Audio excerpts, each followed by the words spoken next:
क्या आपने कभी सोचा है कि कुछ लोग म्यूचुअल फंड से सालाना 20% या उससे ज़्यादा रिटर्न कैसे कमा लेते हैं? पिछले एक साल में कई म्यूचुअल फंड निवेशकों को करीब 18 से 25% तक का रिटर्न दिया है। लेकिन सवाल ये है, क्या मिड कैप फंड्स में पैसा निवेश करना सच में इतना फ़ायदेमंद है या फिर इसमें बड़ा जोखिम भी छिपा हुआ है? आज के इस वीडियो में हम समझेंगे मिड कैप म्यूचुअल फंड क्या होते हैं, इनमें इतना ज़्यादा रिटर्न क्यों मिलता है और इनके फ़ायदे और जोखिम क्या है, और एसआईपी के ज़रिए सही तरीके से निवेश कैसे करें ताकि आपका पैसा लंबे समय तक तेज़ी से बढ़ता रहे। सबसे पहले समझते हैं कि मिड कैप म्यूचुअल फंड क्या होते हैं।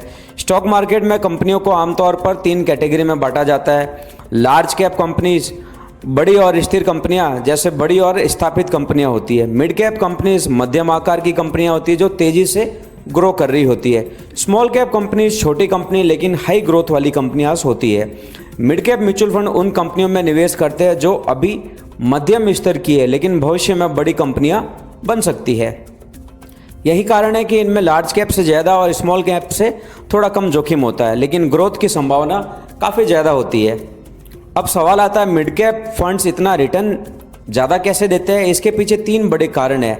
फर्स्ट है ग्रोथ पोटेंशियल।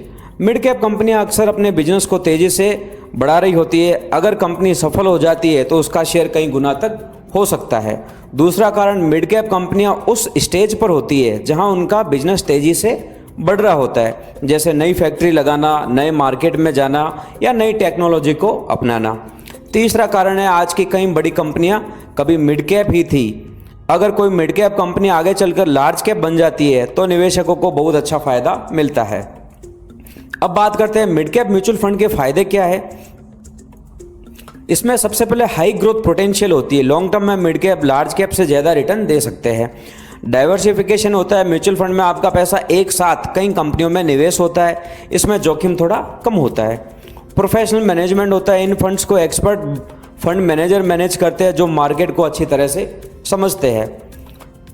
लेकिन जहां फ़ायदा होता है वहां जोखिम भी ज़्यादा होता है। मिड कैप कंपनियों के शेयर लार्ज कैप के मुकाबले ज़्यादा तेज़ी से ऊपर नीचे हो सकते हैं। अगर अर्थव्यवस्था कमज़ोर होती है तो मिड कैप कंपनियां ज़्यादा प्रभावित हो सकती है। शॉर्ट टर्म रिस्क में अगर आप कम समय के लिए निवेश करते हैं तो नुकसान भी हो सकता है। इसलिए मिड कैप में निवेश हमेशा लॉन्ग टर्म यानी 5-7 साल के लिए करना चाहिए। अब सबसे ज़रूरी सवाल, मिड कैप म्यूचुअल फंड में निवेश कैसे करें? सबसे पहला तरीका है SIP, systematic investment plan. SIP में आप हर महीने एक छोटी राशि निवेश कर सकते हैं, जैसे 1000, 2000 या 5000। इसके 3 बड़े फायदे होते हैं। रुपी कॉस्ट एवरेज होती है। मार्केट ऊपर नीचे होने पर भी आपका पैसा औसत निवेश पर बेहतर रहता है। डिसिप्लिन, हर महीने निवेश की आदत होती है। लंबे समय में कंपाउंडिंग से पैसा तेज़ी से बढ़ता है। तो कुल मिलाकर अगर आप लंबे समय के लिए निवेश करना चाहते हैं और थोड़ा जोखिम लेने के लिए तैयार है तो मिड कैप म्यूचुअल फंड आपके पोर्टफोलियो के लिए एक अच्छा विकल्प हो सकते हैं। लेकिन निवेश करने से पहले हमेशा अपनी रिस्क कैपेसिटी और फाइनेंशियल गोल को ज़रूर समझें। अगर आपको ये वीडियो पसंद आया हो तो वीडियो लाइक करें और ऐसे ही फाइनेंस और इन्वेस्टमेंट से जुड़ी जानकारी के लिए हमारे चैनल को सब्सक्राइब करना न भूलें।